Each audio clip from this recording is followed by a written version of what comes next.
Recorded live with little or no editing. It's Defense Up. I'm Run 7. How you doing? Today we're going over Raven the Wraith's defense. He is operating in Silver 3 at 25.5 million TCP. We had more than a handful of content creators in the voice chat going over this defense. We went back and forth on a lot of different things. And we're coming up with several different variations for Raven to do to his defenses to improve them.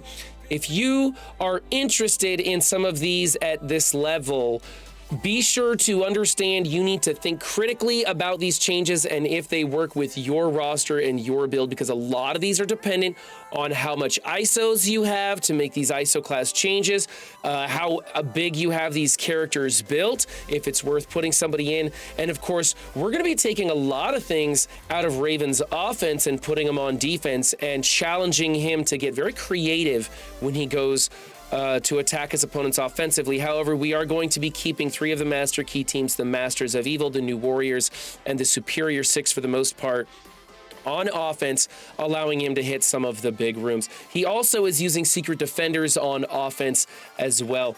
Room number 1 is the Infinity Watch. We're going to be changing Nebula to a skirmisher. If we leave this in room 1, we're also considering putting Darkhold in here instead. We'll talk about that in a minute. But if we leave Infinity Watch in room 1, we're going to be changing Nebula to a skirmisher because she's going to assist anyways. And so we want her planting that vulnerable out there so that you end up getting 6 attacks out of it instead of just the 5.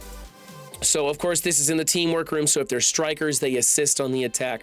So we like that. However, better than that, we are going to go with Darkhold and Noir, and we'll switch all of the ISOs on Darkhold and Noir over to Striker. Noir replacing Scarlet Witch. That Noir is going to go real fast, get a turn. Morgan Le Fay is, for the most part, going to shut down the counter assist in this room from happening. So we kind of like Darkhold in there, coming off of offense and into defense, and we'll move this one into room 4 later on. But if you want to run Infinity Watch in here, you go 4 strikers and a skirmisher, traditional ISOs, and they drop right in. It's pretty good. This isn't too bad, and at Raven's level, I think this is like probably a B+, A- kind of team. It works. I do think the Darkhold's going to be a little bit better, especially for what we're doing in room 4. In room 2, this is kind of hot trash. Fury's a liability on defense because he summons first and it's just bait for Eternals. Maria Hill is not doing a whole lot. She's a healer, and in Crucible, it's all about speed and controlling your opponent, not sustaining, other than with the Infinity Watch. That's a whole different case, though. So we don't really like, I really don't like any of this except for Kestrel. And if you're going to be putting Kestrel in here, you might as well just put the whole Pegasus team in here, and that's what we're going to do. We're going to drop this. I think this is a D- at best. We're going to drop the whole thing and put Pegasus in here instead. Next up in room 3, this one, we were like, what's going on here? Heroes for Hire. So Raven the Wraith really likes the Heroes for Hire team, and that's why they are built so big on this roster. And remember, the number 1 rule for building a team, this is coming from Penny Westside, by the way, words of wisdom here. The number 1 rule for building a team is if you enjoy using that team, that's why you should build them. So he enjoys Heroes for Hire. His opponents enjoy beating the Heroes for Hire. So let's get him out of here. What we're going to do, we're going to keep Shang-Chi. And in most cases, we're going to keep Shang-Chi as a Raider. But we're going to try some other stuff. We came up with a variety of ideas, so hang with me on this one. We could do Miss Marvel and Drax in the corners. Drax being a pre-taunt tank, Miss Marvel picking up the taunt after Drax immediately dies on the first attack. So you eat up the first 2 attacks. We're going to have Doom in the middle, and then we're going to have Shang-Chi and Vulture in the back rows. I don't think the 3-piece really matters, as long as you get Miss Marvel and Drax in the corners. Hopefully, Doom will ult turn 1, because it is room 3, so the reduced cost of the ultimates. So Doom will ult on his opening turn, take Shang-Chi for the ride, and Shang-Chi will ult every single turn in this room. and just rewind everybody, annihilating everyone and having a lot of fun. Vulture also opening up early, rewinding, giving extra time for this team to get going. So we like that, but if you don't want to pull Doom off of offense and you want to keep using him on offense, you could do the same composition, but instead of Doom, try Captain Sam in here. Instead, putting Cap Sam maybe in one of the corners so that we'll work on the place with Cap Sam, because you could do gap placement or something like that in that case. All right. And the other thing you could do if you didn't want to go with Miss Marvel Drax, instead you could go Vulture, Shang-Chi, Proxima Midnight, and Thanos. Proxima Midnight gives the speed up to Thanos. Thanos would basic, but ultimate, and that would do some rewind as well. So we're slowing a lot of turn meter, hoping to get Shang-Chi taking turns in this, rewinding, that sort of thing.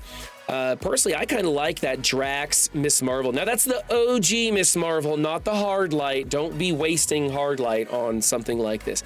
But we like those composition ideas. If you were going to put Miss Marvel, Hardlight, and Drax in here, something you could do is make Shang-Chi a striker and Miss Marvel a skirmisher, so that if Miss Marvel stays alive long enough, Shang-Chi takes those 3 turns, she's going to assist him on each turn, putting out a vulnerable, and he can double tap into that, and you're going to get a ridiculous amount of damage out of your Shang-Chi. As is, this is gross. It's a waste of Shang-Chi. The team doesn't function like it should in Cosmic Crucible. I'm going to give this a D as it stands. But if we tried something a little trickier, I think we could really get some value out of that Shang-Chi and make some things happen in here. Also, Misty Knight should be a skirmisher, not a striker, on the traditional build for the Heroes for Hire. Okay.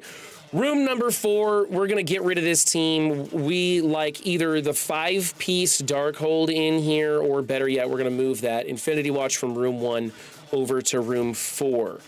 We will be removing that Darkhold team from offense, but we think we still have enough to get it done. This right here isn't doing anything. However, it's not really wasteful. You're not going to be using any of these characters. At this level, you don't need Minerva for a tech sack, because I don't think we're coming up on many super scrolls at Silver 3 at his level. Maybe, but that's one more reason to pull this team and keep Minerva for offense. As is, I'm going to give this one a C-. Just, it's not wasteful, but it's really, you're not gaining anything on this team. All right, room number 5 is the Unlimited X-Men with Dormammu. We're going to end up moving Dormammu to room 6. You'll see about that in a minute. And in place of some of these members, we want to start filtering in the Extreme X-Men as soon as you get their abilities T4'd. Look through their abilities. We're going to get Nightcrawler in here first, then we're going to get Forge in here, probably replacing Phantom X and Dazzler. And then we could, let's see... yeah, that's probably going to be the way to go. Cyclops not an exciting member for Crucible, unfortunately. He kind of just stands there and makes a bunch of noise. He's not super great. But we would like to replace some of these Unlimited with Extreme members. Now, Raven doesn't necessarily have them ready to go just yet.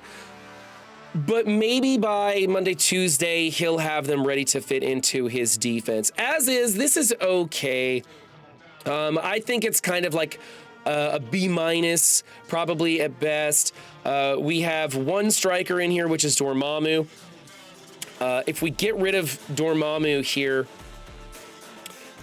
yeah, I think we should probably switch Rogue to a striker if we get rid of Dormammu and start filtering in Extreme X-Men.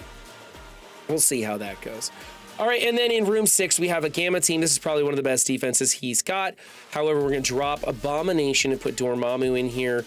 The placement for that is going to be She-Hulk and Brawn to the outside. We're going to have Hulk and Dormammu in the back row with Red Hulk in the middle. You want Brawn and Green Hulk on one side with She-Hulk and Dormammu on the other side.